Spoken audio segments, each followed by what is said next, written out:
Hello guys, in today's video I'm going to show you how to upload FTP files to Dreamhost, or basically where to upload them and where to find that FTP database. So first of all, you want to go ahead and click on your websites, or you can, I believe you can also click domain names.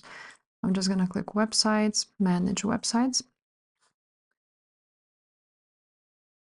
And now you want to go ahead and find a website, a domain, basically where you want to put that FTP file, and go ahead and click manage.